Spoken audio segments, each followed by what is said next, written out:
I don't mind helping, Mom, but how long are you staying again? They say the worst betrayals come softly. It was 2 weeks after my daughter's wedding when she said it. Not cruelly, not directly. She was making tea, absently stirring honey into my cup, the way I used to do for her when she was little, except now the air between us was different, tighter. Just until you get settled, she added, but I was settled, or so I thought. 3 months earlier, I had sold my late husband's farmhouse, the one he built with his bare hands, before the cancer hollowed him out.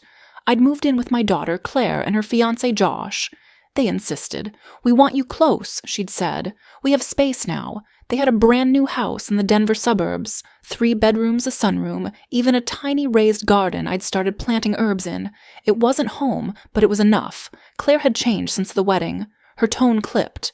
Josh, once warm, now cool and polite in that way that only feels polite until you realize it's a form of distance. I told myself they were just adjusting. I baked. I cleaned. I stayed quiet. That's what you do when you don't want to be a burden, until the day I heard her on the phone. No, she's still here. I know. I don't know how to tell her either. Her voice was low, hurried, not meant for me, but I was standing in the hallway holding the laundry basket. She hadn't seen me. That night I couldn't sleep. My hands ached from pruning the rosemary. My heart ached more. She was my only child, and something was unraveling. You're not in the will yet, Mom. You don't really have a say. It began with paperwork, not the kind you expect, no trust funds, no inheritance arguments. It was a lease agreement, a formal contract Josh handed me after dinner, one night, folded inside a glossy folder labeled Household Logistics. We just thought this would help set some healthy boundaries, he said. Claire wouldn't meet my eyes. I opened the folder, 3 pages, rent breakdowns, chores, a clause about guest behavior and duration of stay. I read each line twice before realizing it wasn't a joke. This says I pay $850 a month, I said quietly. Josh shrugged. It's fair market for the space, we Googled it, but this is your guest room. You invited me. We're just trying to establish fairness, Claire said. Josh's mom offered to help us buy the house, and we can't just carry everyone. I felt it in my chest, like ice spreading. They'd turned me from mother to tenant. Still, I signed. I didn't know where else to go, but that wasn't the worst of it. The worst came 3 nights later when I walked past the nursery. The door was open. Inside, Claire and Josh were whispering over a bassinet they were building. I heard him say, "Once the baby comes, she'll have to go." Claire didn't argue. That was the night I lay awake, one hand over my belly, like I used to do, when I carried her listening to her breathe from a crib in the next room. Only now I wasn't needed. I was tolerated, a clock ticking in someone else's future. The next morning I poured. Their coffee smiled and said nothing, but something in me had already begun to tremble loose. It's not personal, Mom, but Josh says it's not our job to take care of you. The knife didn't slip. I want you to know that. It didn't slip. I threw it, not at them. I would never. But I hurled it across the kitchen, and it landed with a satisfying crack into the wooden cutting board just inches from the sink. It left a gouge, something real, something undeniable. That morning, Claire had said I shouldn't expect to be included in their mortgage paperwork. I hadn't asked, hadn't even implied it, but she said it anyway. Josh's mom's the one who helped with the down payment, she reminded me. And we can't have your finances complicating things if anything happens to you. If anything happens to me. I repeated, "You know what I mean?" she said, flipping her hair like I was being dramatic. "You're not exactly young, and that's when I felt it. That spark. That sick red warmth behind the ribs. Because I'd been quiet, I'd scrubbed their bathroom, I'd clipped their basil, I'd let them use my late husband's car for their Costco runs and never once said a word. But here she was, drawing invisible borders around my usefulness. I had given her everything, my years, my body, my husband's ashes, now tucked into an urn on the shelf behind their minimalist decor, and I was being slowly erased. Josh says, "You make the energy in the house heavy," she added, softening it with a smile. I smiled back. Then I turned, picked up the paring knife, and hurled it at the sink. It felt like survival. That night, I pulled out my husband's lockbox from the back of my closet. I hadn't opened it in years. Inside were old bond papers, a separate bank account I'd nearly forgotten, and a key, a storage unit. I hadn't been back since he passed. I stared at that key until the room blurred. I wasn't done yet, not by a long shot. She has nowhere else to go. But that doesn't mean she belongs here. I heard it through the vent. They thought I was asleep. I had been almost. But the words pulled me back like a cold hand on the shoulder. Josh's voice low and angry. It's been 5 months she's still here. She just sits, breathing like she owns the place. Claire replied, "What do you want me to do?"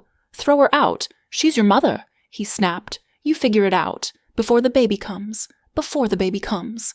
I pressed a hand to my chest, my skin damp with sweat. I hadn't cried in weeks. Not since the rent contract. Not since the knife.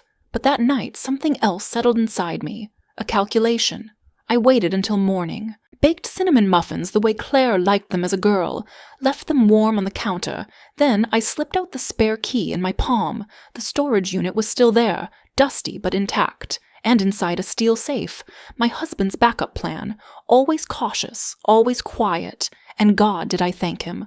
There were folders he'd labeled in his blocky handwriting, for the worst emergency if they turn on you. It was almost laughable. Inside the if they turn on you folder was a deed. My name, not Claire's, not Josh's. A second property he'd never told them about. Small 2-bedroom bungalow in Golden, Colorado. Quiet neighborhood. Fully paid off. Taxes current. He'd bought it before he died and never mentioned it. Just in case you ever need your own air, he'd written in a note tucked inside. I stood there in the storage unit, that note shaking in my hands, surrounded by dust and freedom. I drove back to the house, said nothing, smiled through dinner, and began planning my escape. "You'll be okay, Mom. We all have to learn to stand on our own." She said it while zipping up her hospital bag. Her belly was round radiant. My first grandchild. Nearly here. I should have been weeping with joy. Instead, I was standing in the nursery doorway, my palm slick with dread. "I just think it's best," she continued, not meeting my gaze. "We've talked about it, and the baby needs peace. The baby needs peace." As if my presence was storm, as if my love would somehow bruise the child. "You'll still visit, of course," she added.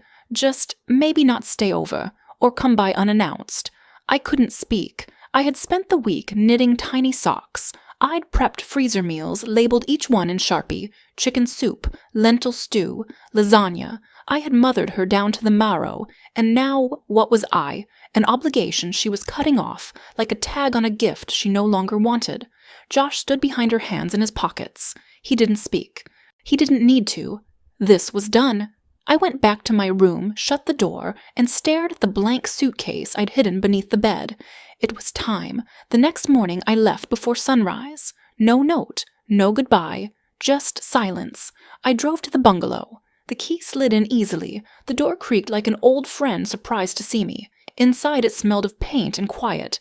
I collapsed onto the floor and wept until my lungs ached. They had cut me off, but I had chosen not to bleed. Still, the ache. God, the ache of watching the child you raised harden into someone who could evict you with a smile. I didn't call her. Not when the baby came. Not when the texts stopped. Not even when a mutual friend sent me a photo of the birth announcement. "Welcome Juniper May, 7LBs 5OZ, our little miracle." There was no mention of me, no acknowledgement. I had been erased. That night I lit a candle beside the crib I'd set up in the bungalow just in case, and whispered my granddaughter's name into the dark. "Who told you she was struggling?" I got the call 6 weeks later. Block number. Familiar voice. It was Claire. Her words were brittle, like something stored too long in the cold. "Hey, Mom." I didn't know who else to call. I said nothing. She left. She whispered, "What Josh's mom? She moved out last night. Took the nursery rocker. Said we were too much drama." A bitter laugh. She only stayed because of the deed she helped write. The silence between us bloomed like rot. "And Josh?" I asked. She hesitated. "He's not here right now. He's been staying with a friend." "A friend. Right. Then softer. I'm alone with the baby. I don't know what I'm doing." Still, I said nothing. Because what do you say to a daughter who saw you as heavy cargo until her own ship started sinking?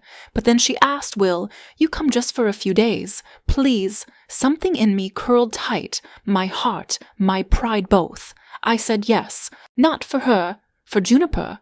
I arrived the next morning. Claire opened the door, looking nothing like the girl I raised. Pale, hollow, grief adjacent, though she wouldn't name it. She handed me the baby without a word. Juniper curled into me like I was made of memory. We sat on the couch, the bottle untouched. Claire sat opposite, arms crossed. I didn't know how hard it would be, she said. I did, I answered. We stared at each other. For the first time in months, maybe years, she didn't look away. I thought you'd be angry. I am. Then why are you here? I looked down at the baby in my arms, her breath soft against my neck.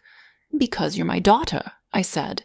And she's yours. She nodded, a long shaking nod, then whispered, I made a mess. And for the first time, I let the truth come quiet and clean. You tried to turn me into something disposable. I don't forgive that, but I won't punish her for your cruelty. That was the deal. I stayed for 3 days, changed diapers, cooked soup, then just as I had done before, I packed my bag and left at sunrise. But this time, I left on my terms. And I didn't cry. Can we try again? Mom, without Josh, without the lies. 3 weeks passed. No texts, no calls, just quiet. Then a letter arrived, not an email, not a voicemail, a real letter, postmarked, handwritten. The envelope smelled like baby powder and old grief. Inside one page, Mom, I don't know how to ask for forgiveness without sounding like I deserve it. So I won't. Josh is gone. He served me papers, said I was ungrateful and unstable. Maybe I was, but I learned that from watching how he treated you. Juniper is colicky and beautiful. She stares at the spot where you stood last. I think she remembers. I see it now. I see everything. And if you ever wanted to come back, not to live, not to be our backup plan, but to be in her life, I would hold that door wide open. If not, I'll understand. But I hope you know, I'm not the same girl who called you a burden. Claire, I sat on the porch of the bungalow, the letter trembling in my hand. The garden was starting to bloom. Not rosemary, not thyme, but something wild, honest, things that grew from scratch. I looked out at the sky then, down at the baby booties I'd knitted and never mailed. Maybe some doors don't stay shut. Maybe some cycles get broken, just enough to let light through. I folded the letter, placed it in my apron pocket, and went inside. That night I set a place at the table for one more, just in case. What would you have done if you were her? Leave a comment. Your story could be the one that helps someone else wake up. Subscribe Everglimpse for more true story thrillers like this where the quiet ones fight back and secrets never stay buried.